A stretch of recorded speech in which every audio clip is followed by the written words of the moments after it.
Hello, bacon lovers. A lot of really good feedback on that video. Bacon, I think, is popular for a reason. So I asked if folks had a lot of bacon merch, if they wanted to mention that. I got one really great comment I wanted to read from R. Earl. He says, I have a bacon necktie and a bacon t-shirt. I have tried bacon toothpaste, bacon toothpicks, bacon jelly beans, bacon soda pop, and probably other items. But the bacon I like best is nicely cooked, somewhat limp bacon. I don't want it to be burnt or too crisp. I find that often the cheapest brands of bacon taste the best. That's just a great answer right there. Though I don't think I ever want to try bacon toothpaste, but I appreciate the bacon fandom. So I just want to dig into a couple of really great questions and comments and shoot some answers back to you. So one of them was around adding water to the bacon, and someone brought up the fact that I'm adding less water than if you see in our other water bacon video. We used significantly more. Over the years, I've tended, that video is from a little while ago, I've tended to use less and less water. Really what it's doing is keeping the temperature in the pan nice and low at the very start, and that allows some of the fat to render out. So then as soon as the water evaporates, it starts crisping right away. It really does kind of even things out for you. I found that using too much water or a ton like in our older video just wasn't really necessary. It takes longer to boil off, and even with a smaller amount, a couple tablespoons, 3 tablespoons, you still render plenty of fat and get the job done. So that's kind of where I've tended over the last couple of years. So that's my recommendation there. There was a comment about whether, I talk about how the extra water added to injected bacon causes splattering, and I'm adding water to the skillet. Is that just causing the same thing? And the answer is no. And the reason that the injected bacon is a problem is that the water is kind of trapped within both the fat and the meat. So it's kind of trapped within that protein structure or in the in the collagen structure that's in the fat.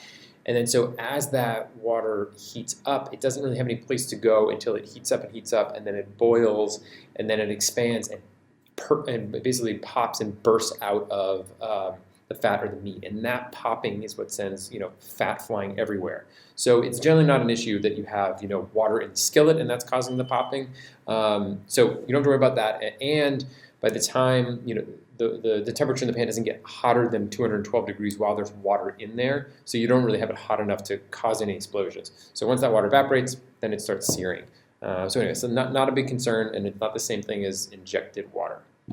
Okay, so the next question that I got was in regards to brands of bacon that Cooks Illustrated recommends. So we've got kind of a co-winner situation with Farmland and Plum Rose Premium. So those are both our favorites. Those are both thick cut bacons, which more people at the test kitchen like than I do. As I mentioned in the video, I like thin. I had a couple people that also like thin, which is awesome. But if you're a thick cut bacon fan, those ones are perfect.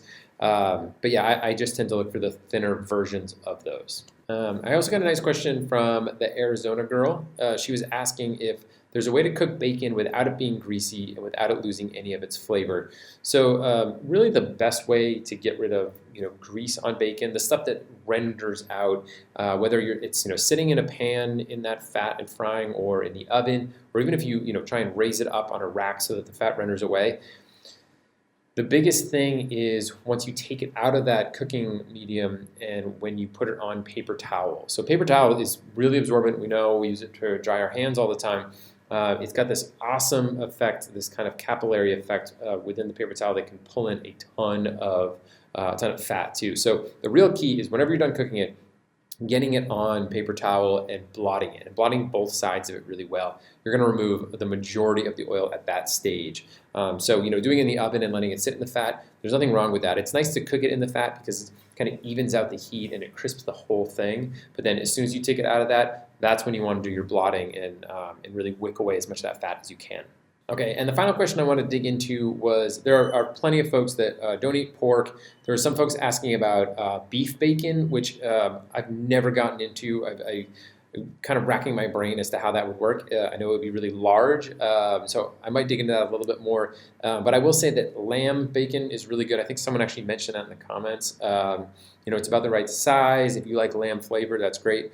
And I know a lot of other folks are going for turkey bacon. So I just want to mention briefly a couple things about turkey bacon. Some folks were asking, what is it? Which is a great question. It is not simply, turkey belly.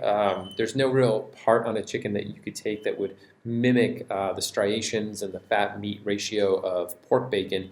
So the best way to think of it is it's much more like a sausage than a cured whole cut.